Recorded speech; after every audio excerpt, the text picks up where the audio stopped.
My name is Brianna, aka Slow Reader, and today everything is a mess, honestly. My bed is not made up. I have stuff everywhere. I think I'm sitting on something actually too. And my hair is kind of in a state of being messy. So forgive me for this. I'm going to try to work on two things in this video. I'm going to try to stare at the camera more, which is going to be very awkward for me. And I'm going to try not to say like 15 million times.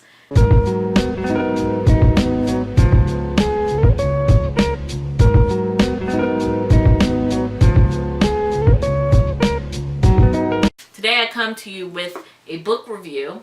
I literally just yesterday got done reading Perfect Peace, which actually took me a lot longer than it should have to read this, if I'm being completely honest, but I also was procrastinating a lot. But like, I'm on brand. You saw my channel name, you know what's going on here. So yeah, Perfect Peace is basically a story about a family called the Peace family, and the mother named Imogene wants to have a baby girl. She's had about 6 boys already, and the book begins in the middle of her 7th pregnancy, and she wants it to be a girl so bad. However, it turns out it's another boy. But Imogene decides that she's just going to ignore the fact that the baby was biologically born as a boy and just raise it as a girl. So she raises it as a girl up until Perfect. She names the baby Perfect, by the way, until Perfect is, I think, like 9. I think it's about 8, until Perfect is about 8 or 9. And then once Perfect is about 9 years old, Imogene tells everyone the truth about Perfect's gender, and Perfect has to learn how to basically live their life as a boy instead of a girl. And just to give a quick disclaimer about this book, I'm not trans at all. I'm cis female, and I've never really struggled with my gender identification in any way, shape, or form. So take everything that I say with a grain of salt, because I can only relate so much. But I think that the book brings up a lot of interesting topics. By the way, that was kind of my non-spoiler review of Perfect Peace. I'll try to give like a quick 5-minute explanation of my thoughts and feelings on the book. First of all, the book was great. It was fantastic. Wonderful. As usual, I have my own issues with the endings, but I also feel like I'm relatively picky when it comes to book endings. So like, the book ending wasn't perfect. I feel like it was certainly thoughtful. There were some things that I wouldn't count them as loose ends, just more as things that they were brought up as themes, that these themes were never really addressed again, and I wanted them to be addressed. Granted, they don't have to be. That's why I don't necessarily count them as like loose ends. But these were themes and ideas that were kind of brought up and like left open into the air. We're like, since it's very much so a coming of age story, you can definitely leave it up as like, oh, Perfect is still figuring things out and how they fit into the world and how they identify themselves and all that good stuff. So, the writing was phenomenal, honestly. It's definitely set back in the 1910s, 1920s-ish, in the South. I forgot where in the South. In a very black town called Swamp Creek, I believe it's called. And yeah, a lot of the books that I will be reading in the future going forward will probably be set back in time, probably in the South. The book was actually really good. I think it's definitely a better book if you are curious about gender or gender identity or anything along those lines. I think it's very, very interesting. I think it dwells deep into some ideas and not deep enough into other themes.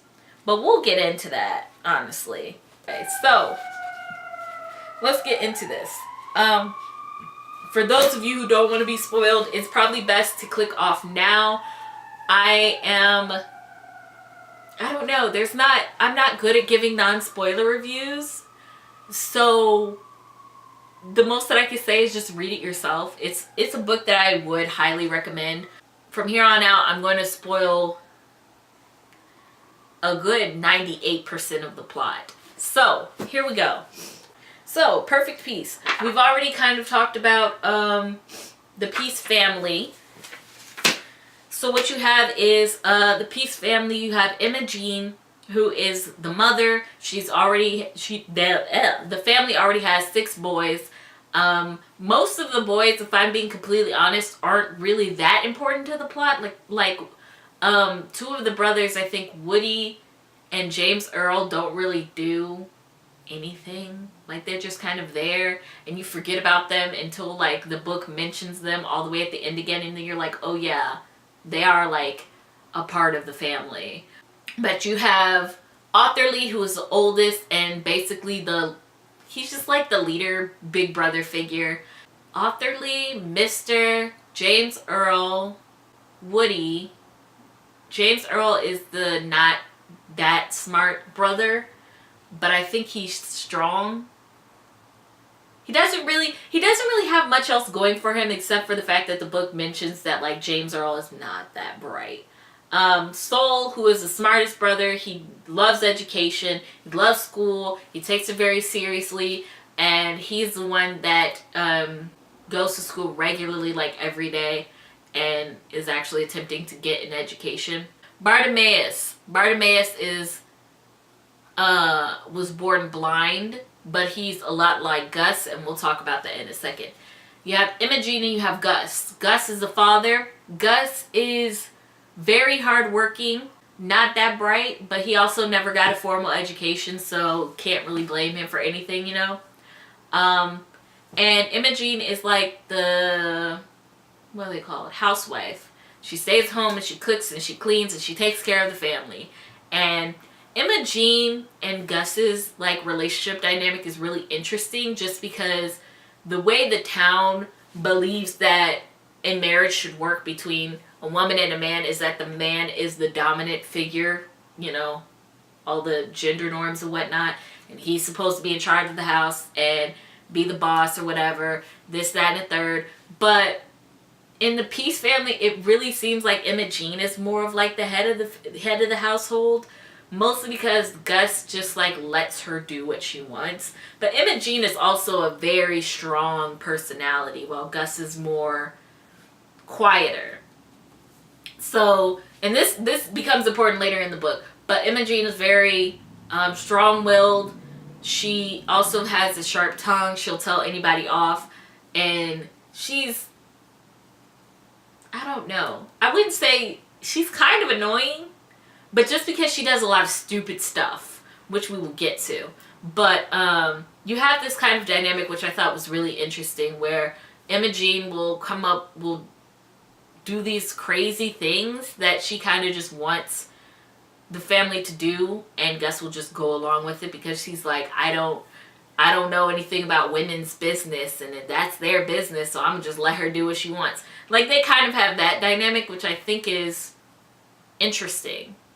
Gus is basically the typical provider. He works his field, and he grows his crops, and then he sells them off, and he's doing his best to take care of his like family. Obviously they have 6 boys, and this is kind of where the story starts. So they have 6 boys. Imogen is pregnant again. Gus is kind of upset because they're on their 7th child, and Gus is really concerned about how he's going to take care of another baby, because they're obviously not the richest family. They're pretty poor. So he's like, this is a whole nother mouth to feed. I'm really worried about this. If I knew what was going to happen, I would have never touched Imogen. Not in a bad way, but just like he didn't want to have another kid, you know.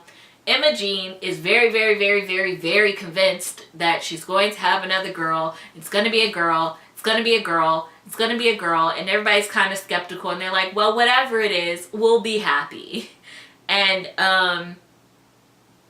The reason why, which the book discussed early on, the reason why Imogene wants a girl so badly is because she was abused by her own mother. So because of this, she wants to have her own daughter. That way she could be the mother that her mother never was for her.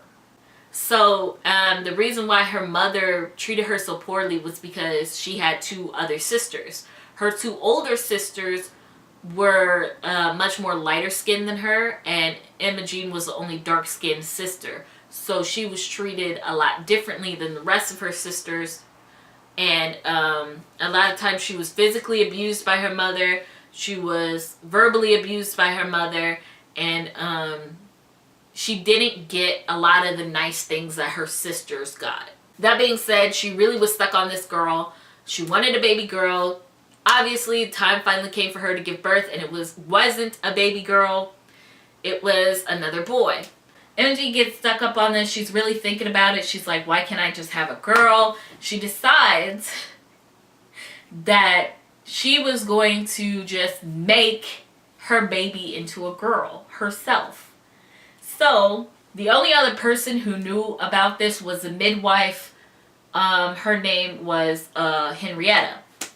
Henrietta was a midwife for quite a few years, and it's just her job to be a midwife, which she actually quit after this experience. But Henrietta was the only one who actually helped birth the baby, so she saw the fact that the baby had a penis. And Imogene decides that she's like, oh, what a healthy, beautiful baby girl, and I love my baby girl, and this, that, and the third. And Henrietta's like, what are you talking about? So Henrietta finds out what Imogene's planning on doing. Henrietta's basically trying to talk her out of it, like, no, this is a really bad idea. Imogene actually blackmails Henrietta into staying silent about it, because Henrietta was going to tell everybody the truth. But she was like, if you tell, I'm going to tell everybody the truth of what Henrietta did. So Henrietta swore to keep quiet about it, even though she was like, this isn't going to work out. This is a really bad idea. You're going to end up messing that child up. Imogene doesn't listen to her. Then Imogene decides to name the baby Perfect. Everybody, first of all, the rest of the family, Gus and the brothers, were already sitting here like, Perfect is like a weird name for a baby. And like Imogene's like, well, I'm going to name it what it is, and it's Perfect. So we have Perfect. Perfect peace. Hold on. At this point, Perfect gets to, I think, a couple months old, and they finally decide, get ready to take the baby to church. Gus is really nervous about it just because of Perfect's name. Like, you just don't name, most people would not name their baby Perfect. So they go to church. Imogene shows off and goes to the front pew and starts, feeling so confident. And the preacher sees the new baby, and he blesses the new baby, and then he asks what the baby's name is. Imogene tells the preacher that the baby's name is Perfect, which the preacher disagrees with, because he's like, the only perfect one is God, obviously. So that's an issue. He says a prayer and basically asks for forgiveness for Imogene for naming the baby Perfect in so many words. The rest of the church hates Imogene because Imogene is annoying. I'll just put it that way. While in the church, there's Sugar Baby. Sugar Baby is the... How do I even explain Sugar Baby? Sugar Baby is like he's the drunkard. He's a drunkard of the town. He's homeless, but he's also pretty much the psychic of the town. But because Sugar Baby's always just drunk and out of it, no one takes him seriously. The example they gave was that back in the day, the river, the Jordan, flooded and killed like a whole bunch of people. It was like 50 something people. And Sugar Baby tried to warn everybody, like he ran through the town saying that there was a flood coming, and nobody believed him. Everybody laughed, and then that night the flood came and killed a whole bunch of people. For whatever reason, this happened, and they still just think Sugar Baby's crazy. Like, they still don't take him seriously, which... Alright. Okay. But Sugar Baby starts screaming about how It's like something's wrong with the baby. That baby isn't right. Imogene gets mad. She starts telling him to shut up. Imogene is so venomously protective over her baby that she was like, if anyone was to look at her kid the wrong way, she would go off. So all this happens. Mind you, everybody else in the church is like, this is weird, something strange is going on, whatever. Some other stuff happens. They talk to Imogene. Imogene basically goes off on everybody. Whatever. The church scene really isn't that interesting to me, but you can like read it yourself if you ever get interested enough. Over the years, Perfect grows up and Perfect gets preferential treatment over all of her brothers. Perfect has her own separate room while the brothers sleep in the living room, and it's painted yellow, and it's all nicely decorated. Every year for Christmas she starts getting toys while the brothers just get hand-me-down clothes and whatnot. And obviously the brothers start getting jealous over this. It starts one Christmas where Perfect gets a new baby doll. And Mr., one of the brothers, is asking, well, why does she get toys while we just get clothes? Everybody just tells him to shut up, don't talk about it, don't worry about it, it's none of your business, just be happy with what you got. And this is because Imogene, I think it was for her birthday, for one Christmas, mind you, her mother was poor too, got them a baby doll, but it was only one for all three of them to share. And Imogene knew in reality it was really just for her other two sisters and not for her, but whatever. So Imogene gets preferential treatment. There are certain rules in place for Perfect. Like, Perfect is not allowed to play with her brothers. Perfect always wears nice dresses and ribbons in her hair and all this and that. And one, she's not allowed to play with her brothers just because she's not supposed to get her clothes dirty. And two, she apparently, for whatever reason, they have this belief that little girls aren't supposed to play with little boys because little girls don't like to play rough.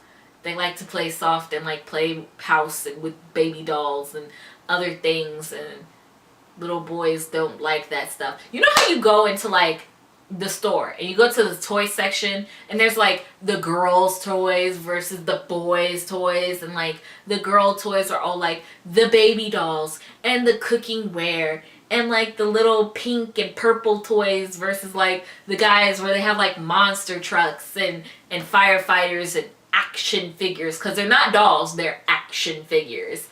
It's like that. Woo! Perfect is not allowed to play with her brothers. And Perfect is kind of sad about it because she really, really wants to. Because there aren't really any other girls for Perfect to play with. So Perfect just kind of like sits around and watches her brothers have fun. And it's honestly kind of sad. So, time passes and Perfect is watching her brothers play. She's feeling sad about it. And Imogene is like, well, why don't you play with Carolyn and Ava Mae? And Carolyn and Ava Mae are like walking down the road so she can see them. She goes to play with them and they start playing house. The house scene. The thing is, when the three of them play house, they're basing it off of what they think house is like for them. In Ava Mae's house, her father is abusive. So she's like, oh, I'm gonna be the daddy, and like she just does very extreme things. In Perfect's house, Imogene is more the like head of the household. So they don't clash, but like it kind of goes on fine for a second, but then Ava Mae like slaps her because she was like, oh, you're talking out of line. And I'm like, these are children. My God. So it was a lot. And she was like, well, doesn't your daddy slap your mom when she like gets all sassy and whatnot? And Perfect's like, no. So that happens. Then there comes an even more awkward scene where it's bedtime. So Carolyn, which is their daughter, washes up and goes to bed, and then they go to bed. But the way they go to bed is weird because Carolyn sleeps so they're on the front porch. Carolyn sleeps in the corner of the porch, but for whatever reason, Ava Mae and Perfect sleep under the house. Like, I don't know what it's called, but it's like the floor space underneath, like, the house, I guess. And that's where they kind of, like, lay down. And this part is so awkward. Like, I don't even want to talk about it, but it's important. Perfect and Ava May become, like, kissing friends, right? Like, they go under the house and they, like, make out with tongue and everything. And it's just so... God. It's too much, honestly. It's too much. And Ava May is like, oh yeah, my dad and my mom do this all the time and I watch them. And I'm like... Perfect decides that this is okay and that she's into it. But Perfect is a child that doesn't know any better. So... they continue doing this where sometimes they'll just leave Carolyn behind and go into their, like, meeting spot, which is, like, under the floor, and just start making out. And she, like, Ava May, like, kisses Perfect's belly button and, like, drools on it, and it's... Alright, that's enough of that. Just know that they do that often and just continue living his life. Time skip to only, like, I think a few days later, maybe a couple weeks later, to Perfect's 9th birthday. I believe it was the 9th. It's either her 9th or 8th birthday, one of those. And Imogene decides to have this big birthday party and invites everybody over, and the brothers are annoyed because they're like, by the way, none of the brothers ever got a birthday party before for one of their birthdays. So Perfect gets a birthday party. They decorate the whole house. They get this chocolate lemon cake or something like that, and all this and that. But the party is crashed by Imogene's sisters, Gracie, and I forgot the other one's name.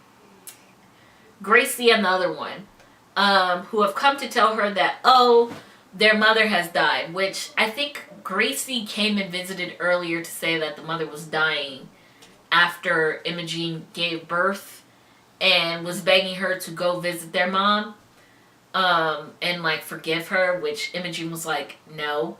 But they were like, oh, she's dead and we want you to come by and visit her and come to the funeral. To which she was like, you guys have some nerve.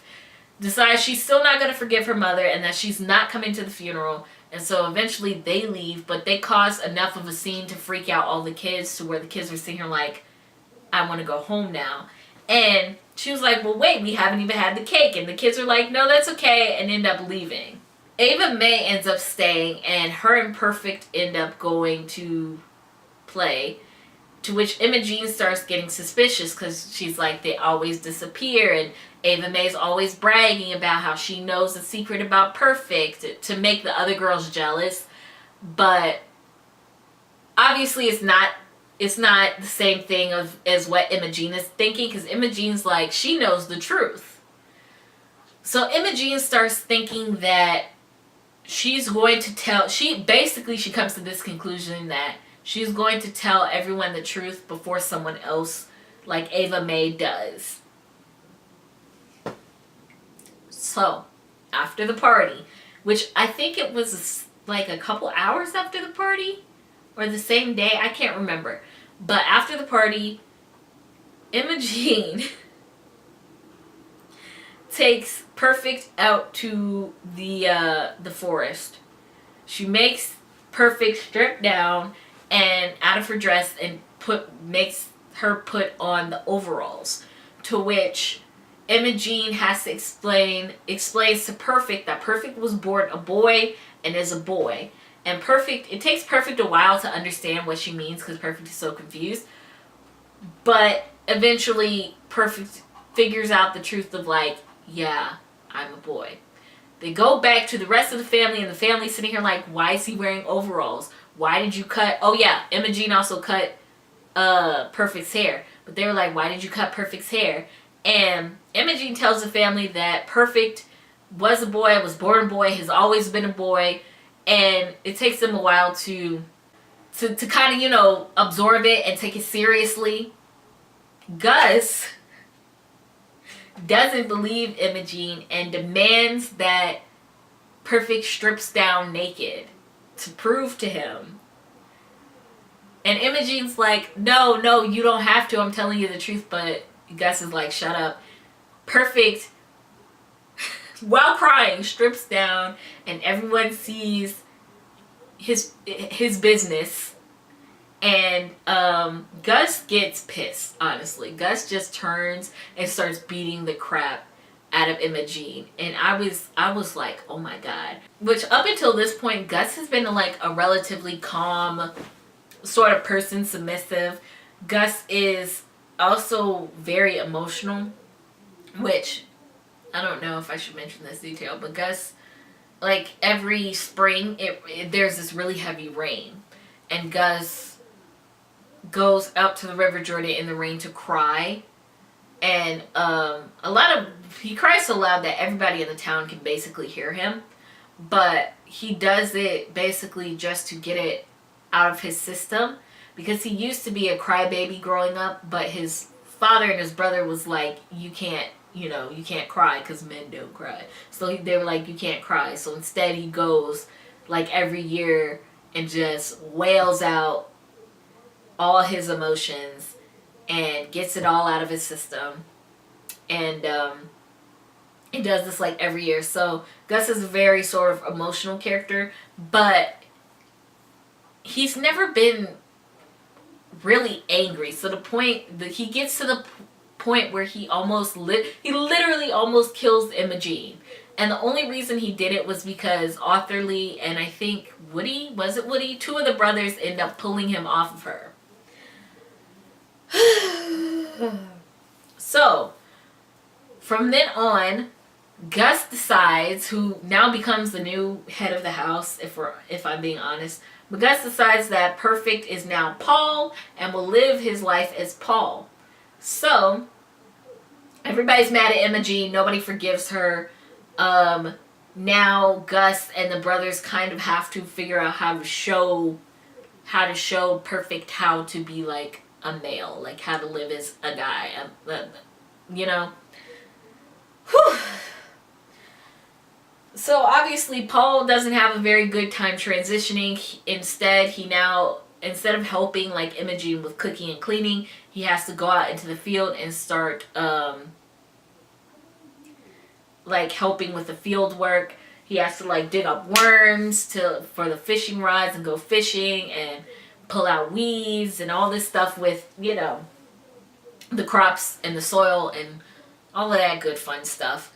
And honestly, Paul went through like a lot of traumatizing stuff. His brother made him hold like a snake because boys aren't supposed to be afraid of snakes and all this type of stuff, and hold worms. And Arthur Lee had to teach Paul to pee standing up, and a lot of it was like a lot. But the biggest point through all his transitioning phase was that Gus or Arthur Lee would always beat him if he was to do something that they deemed as like not right or too girly, or, which I really hate this word, but like sissy, because sissy, if you don't already know, is like a term for like an effeminate male, and people call them like sissy. I really don't like sissy, but it's the idea of like they don't want him to be a sissy, so they basically try to beat it out of him, which obviously the physical abuse does not go well for Paul. Over time, the family is more harsher to him. Paul is less special, and I think at this point the book is trying to emphasize the fact of like the town, especially the Peace family, treats girls like they're special while boys are ordinary, and like they don't deserve a lot of attention and a lot of care and a lot of special things because they have to hide their emotions and whatnot. But girls are like the special ones. Girls are the ones that get coddled a lot, and like they get a lot more love than boys do. But obviously Paul feels very unloved just because it feels like, hey, I'm not special anymore. I'm just normal like the rest of my brothers. See where we're going with this?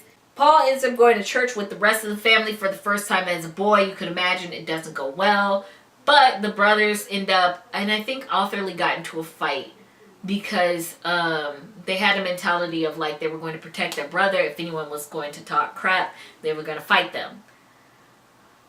That trip didn't go well. Ava Mae finds out at church and promises that she's going to stay as Paul's friend. Emma Jean afterwards gets burned while she's cooking. And the burn marks she gets on her skin turn into scars, and she never is quite right after that. Like you can see her like limping, like she can't really move her body like she used to. The fire is on like the back of her legs and kind of up her back some.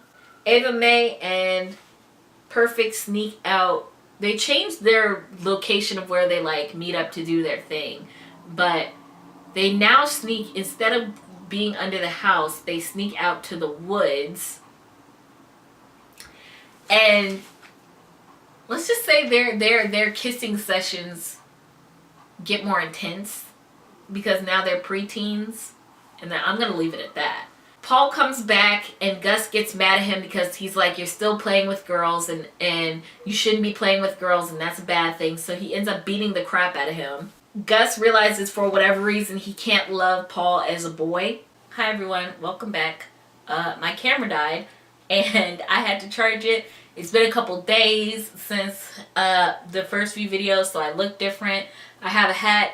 Excuse the hat, I'm having a bad hair day. My bed is still a mess. My life is still a mess. I still haven't posted videos. I didn't post a video last Monday, even though I said I was supposed to post a video every Monday, so I'm already messing up.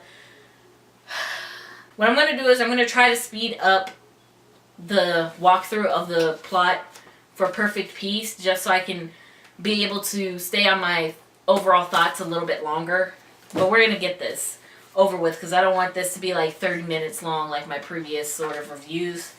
So I'm going to start off from where I kind of left off.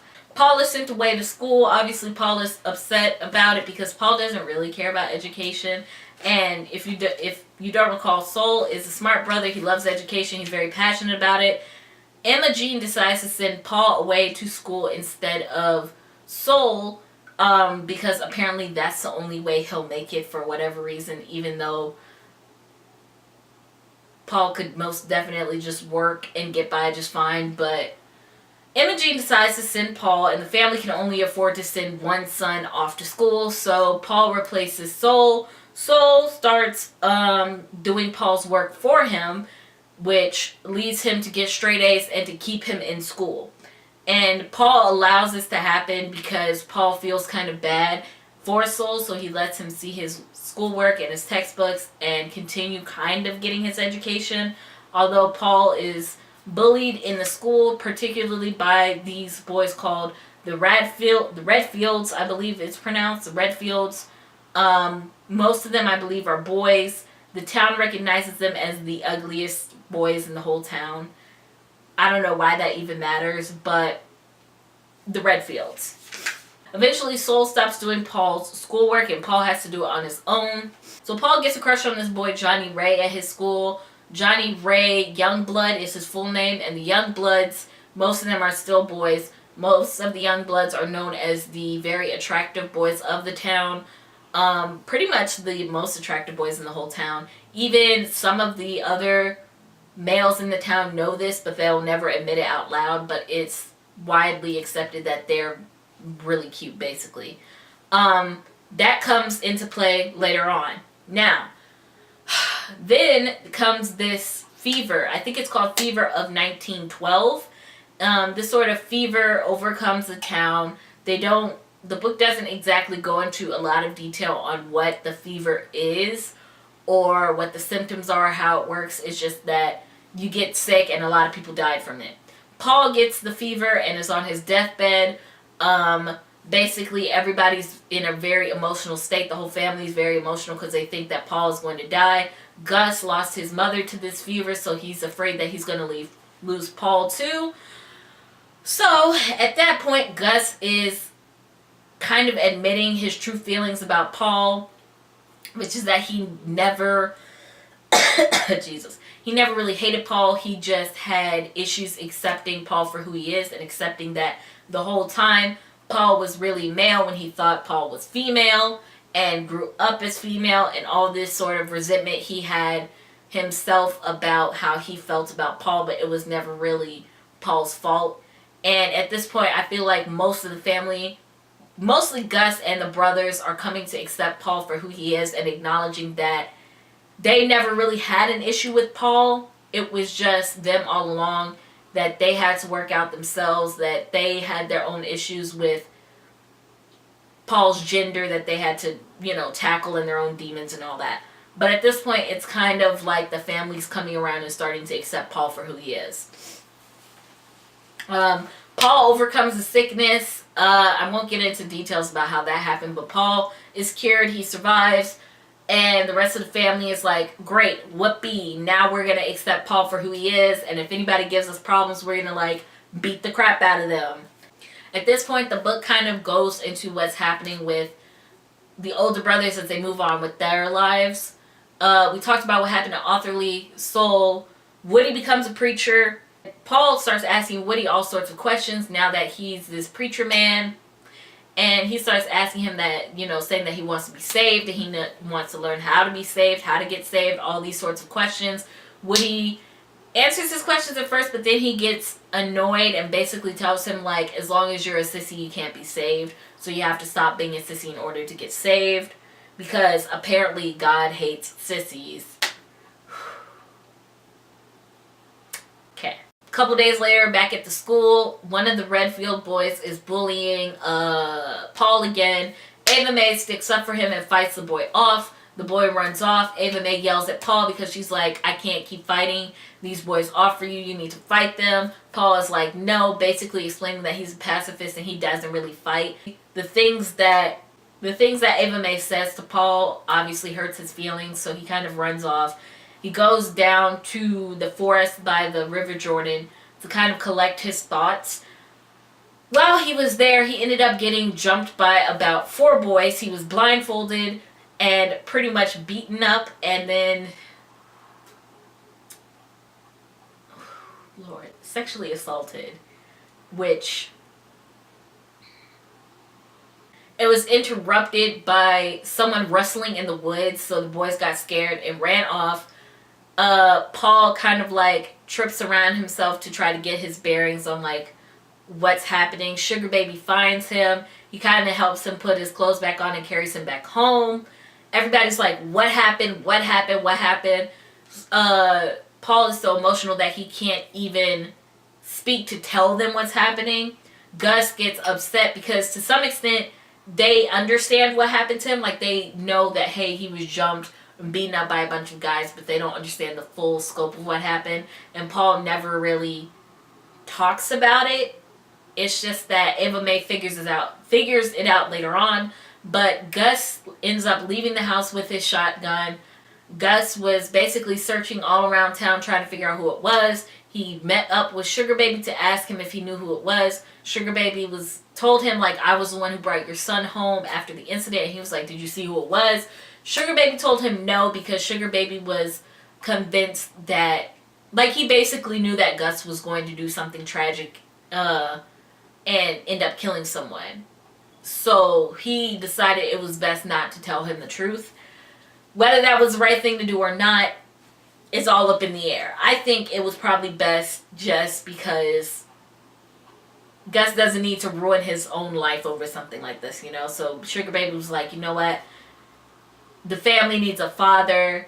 You can't be going to jail. So he never really knew the truth. He didn't tell Gus the truth. At least the family never found out about the truth. Ava Mae, however, ends up figuring out what happens, and Paul never exactly tells her, but she assumes, she figures out what happened. She's like, I know they beat him, and she was like, did they touch you? Paul never answered, but she knew the truth. From there, she tried to guess who it was, and the book never directly says who the boys were, but it was greatly hinted that it might have been the Redfield boys, but we never know 100% for sure who did this to Paul. So Ava Mae assumes that it was Redfield boys. I mean, there's some evidence that it could have been, but like I said again, we don't fully know.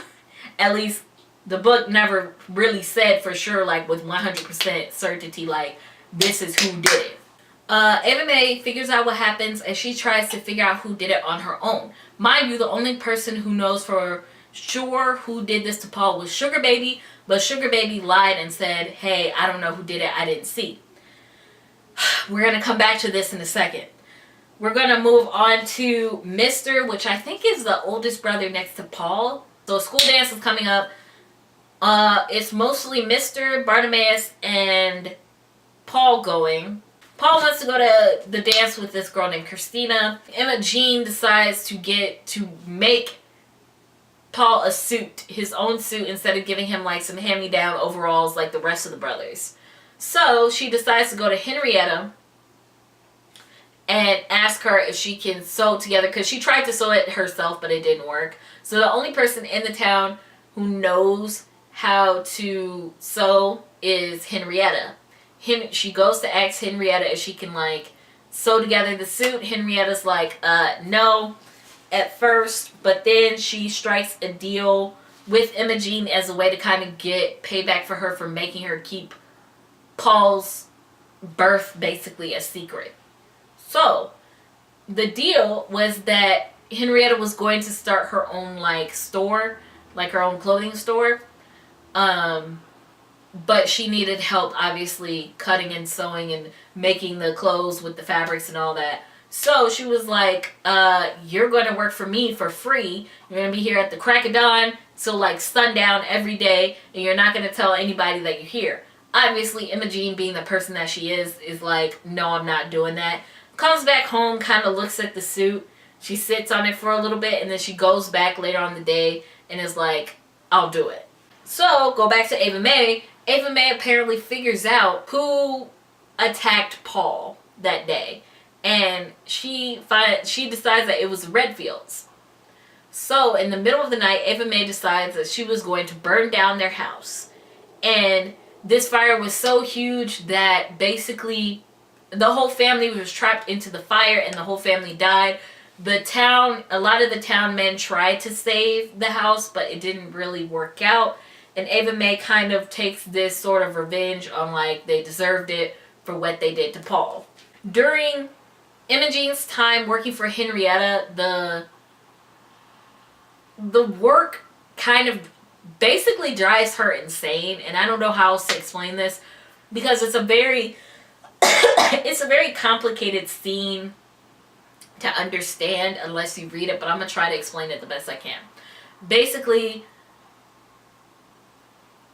Imogene is spending all of this time alone in her thoughts.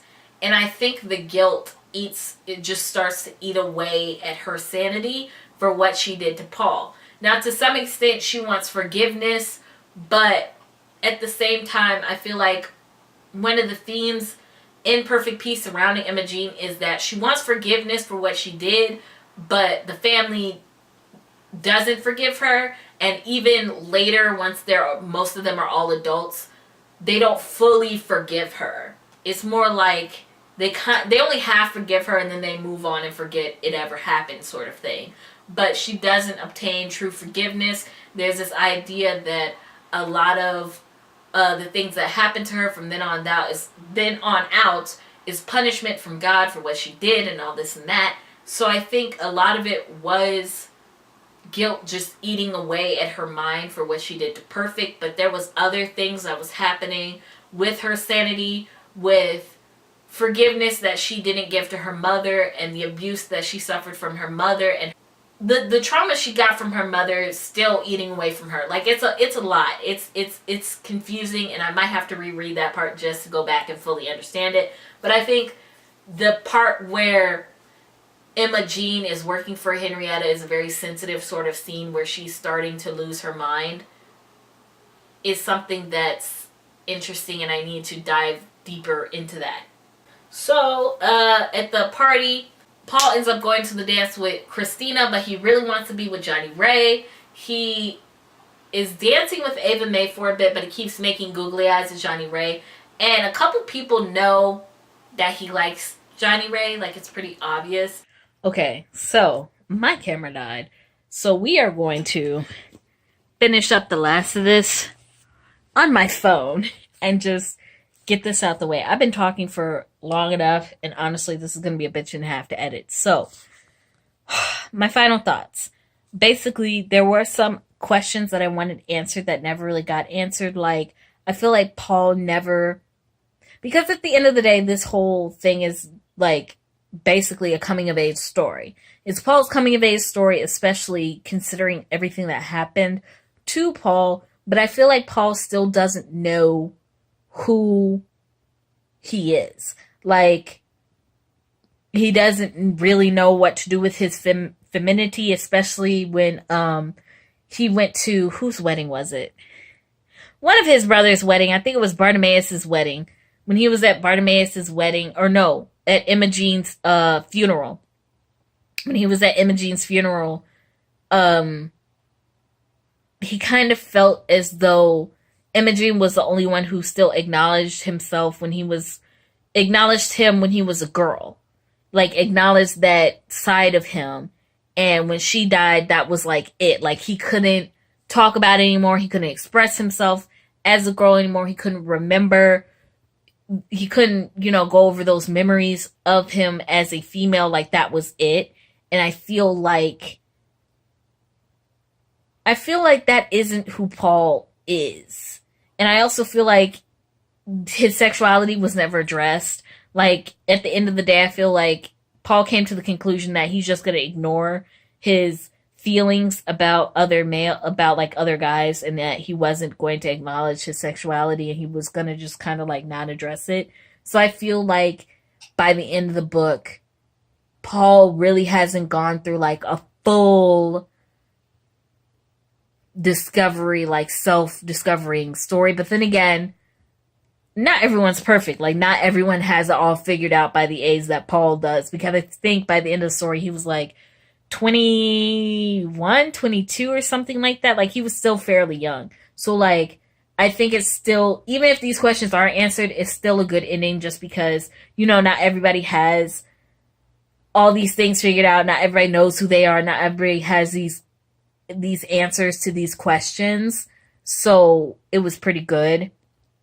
I think Imogen losing her mind, I still have to work on, which I addressed later on. I still kind of have to figure out my interpretation of what happened. Oh, and I forgot to add, this is all over the place because I'm tired, honestly, but Imogen ended up committing suicide. I think mostly out of guilt, if I'm being honest, just because she threw herself into the river, and when she was doing it, I think by that point, Imogen has like some form of schizophrenia. Like, she's hearing voices and she's responding to the voices, and she'll have these episodes. And in her final moment, she was hearing her mother's voice, and her mother, the last thing that she heard was that her mother would take care of her and that she would love her forever and ever, and that, as long as she joins her basically in the afterlife, everything would be okay, which leads me to a lot of other different questions, because originally I thought Imogen losing her mind was mostly about her guilt over Paul, but I think a lot of it also has to still do with her relationship with her mother. That being said, one of the biggest parts that I wanted to talk about was obviously the gender norms, which I feel like most of them is like typical gender norms that we all already know, that like most people, especially back in that time period, had, where like males are dominant, females are supposed to be submissive, males are the head of the household, and like women are supposed to just like, cook and clean and stay home and be housewives, while like men would go out and actually work. Like, those sorts of ideals is what most of the town seemed to believe, but there were other ideals that were expressed and some of them I had never really heard of before.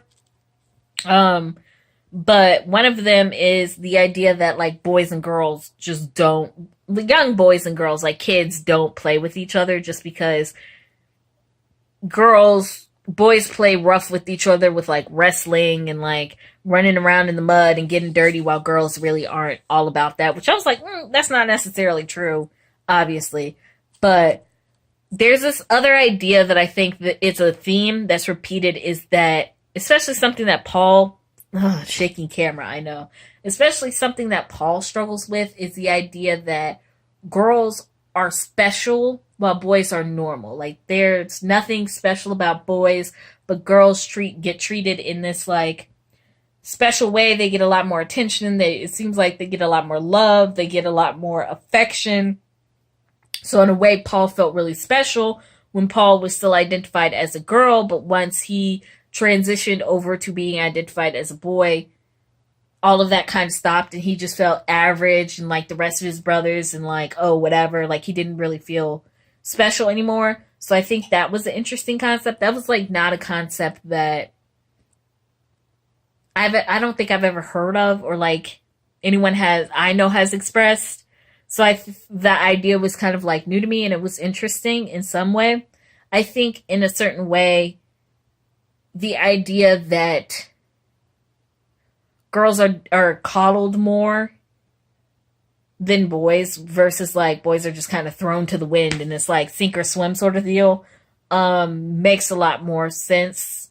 It's definitely a concept that I'm like more familiar with, but the idea that, hey, girls are more special, or girls are like more loved than boys, is like weird territory. But I could see where, that train of thought was going. You feel me?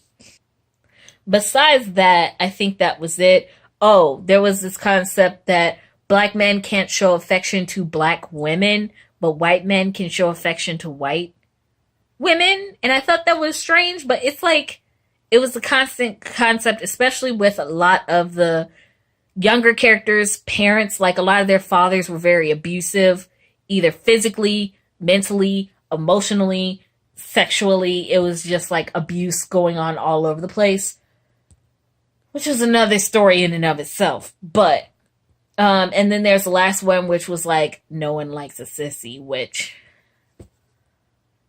but it's the idea of, and I really don't like the word sissy per se, but like, no one likes an effeminate male. Like, no one likes it when a guy not even looks like a girl, but like behaves effeminately, Is effeminately a word? I hope it is. But, yeah, that's all I had for Perfect Peace, because I don't even know how I'm going to edit this yet. I hope you enjoyed the video. Thank you for watching, and I will see you next Monday.